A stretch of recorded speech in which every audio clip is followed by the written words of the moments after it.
100% fit থাকার পরেও মাথিসা পাথিরানা কেন আজকের ম্যাচে দলে জায়গা পেল না? কেন মাথিসা পাথিরানাকে ম্যাচে খেলানো হলো না? এলএসজি ভার্সেস কেকেআর এর ম্যাচে মাথিসা পাথিরানাকে কেন প্লেইং 11 এর মতো সুযোগ দেওয়া হলো না?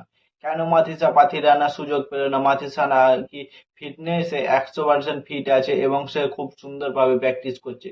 কেন তাকে খেলানো? কলকাতা ম্যানেজমেন্ট কি উইনিং টিম কম্বিনেশন খেলতে চাইছে না? তারা কি উইনিং এ যে টিম কম্বো আছে সেটাকে নিয়ে এগিয়ে চলতে চাচ্ছে কলকাতা নাইট রাইডার্স?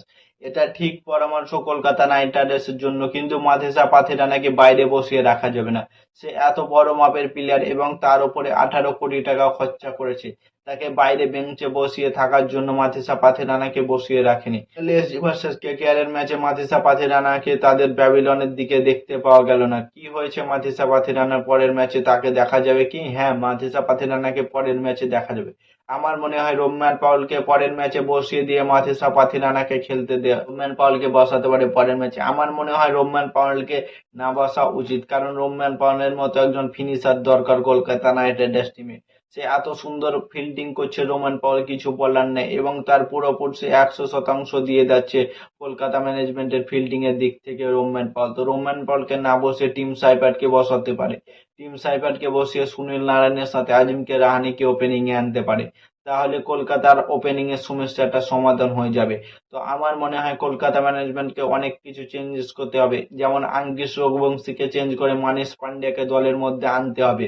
সেই অনুযায়ী রমনদীপ সিংকে চেঞ্জ করে তেজস্বী সিং দাহিয়াকে আনতে হবে এবং রোম্যান পাউলকে, অথবা তো রোম্যান পাউলকে যদি রাখে তো রোম্যান পাউলকে চেঞ্জ করে মাথিসা পাথিরানাকে দলের মধ্যে এন্ট্রি করতে হবে। কলকাতা ম্যানেজমেন্টকে এখন বড় বড় সিদ্ধান্ত নিতে হবে, কারণ তারা টপ ফোরে যাওয়ার জন্য প্রস্তুত হয়ে গেছে।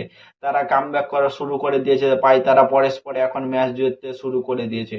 কলকাতা নাইট রাইডার্স পরস্পর ম্যাচ জিতে কোয়ালিফাই করতে পারে।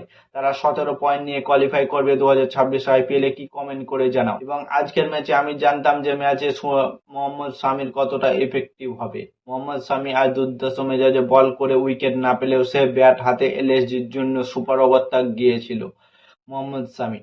তো কলকাতা নাইট রাইডার্সের মাথিসা পাথিরানাকে পরের ম্যাচে দেখো। কলকাতা নাইট রাইডার্সের একটা বড় উদাহরণ হচ্ছে মাথিসা পাথিরানা। মাথিসা পাথিরানাকে যে কোনো মূল্যে হোক কলকাতার বোলিং লাইন আপে দিতে হবে। বোলিং লাইন আপ কলকাতার খুব সুন্দরভাবে করেছে বরুণ চক্রবর্তী, সুনীল নারায়ণ, ব্যবব আরোরা। আজকের ম্যাচে যে ইমপ্রেসিভ বল করেছে, কিছু বলার নেই ব্যবব আরোরাকে নিয়ে। ব্যবব আরোরা খুব সুন্দরভাবে করেছে এবং রিঙ্কু সিং যে ফর্মে আছে, কিছু বলার নেই। রিঙ্কু সিংকে আমার মনে হয় একটু আগে ব্যাটিং এ দেওয়া উচিত। রিঙ্কু সিংকে 3 নম্বরে ব্যাটিং এ দেওয়া উচিত। আজকের ম্যাচে না হয়তো উইকেট পড়ে গেছে, অন্যদিন যেদিন উইকেট পড়বে না সেদিন রিঙ্কু সিং ফিনিশিং টাচটা দিতে পারবে না। তাই রিঙ্কু সিংকে 3 নম্বরে নামিয়ে দেওয়া উচিত। সে কয়েকটা বল খেলে ফিট হয়ে থাকলে শেষে 17, 18 এবং 20 ওভারটা এত দুর্দশ মেজাজে ব্যাট করতে পারে, কিছু বলার নেই।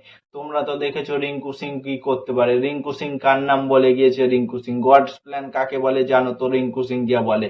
তো রিঙ্কু সিং আজকের ম্যাচে পুরো এফেক্টিভ দিয়েছিল, প্রায় 150% দিয়েছিল। আজকের ম্যাচে না জিততে পারলে রিঙ্কু সিং অনেকটা ভেঙে পড়তো। তো আজকে কলকাতা নাইট রাইডার্স জিতেছে এবং কলকাতা নাইট রাইডার্স কোন টিম নিয়ে মাঠে নামলে তোমরা খুশি হবে কমেন্ট করে জানাও। আর নতুন কোনো আইপিএল ভিডিও দেখতে হলে চ্যানেলটাকে সাবস্ক্রাইব এবং ফলো করে দাও। ততক্ষণের জন্য টাটা, বাই বাই, জয় হিন্দ।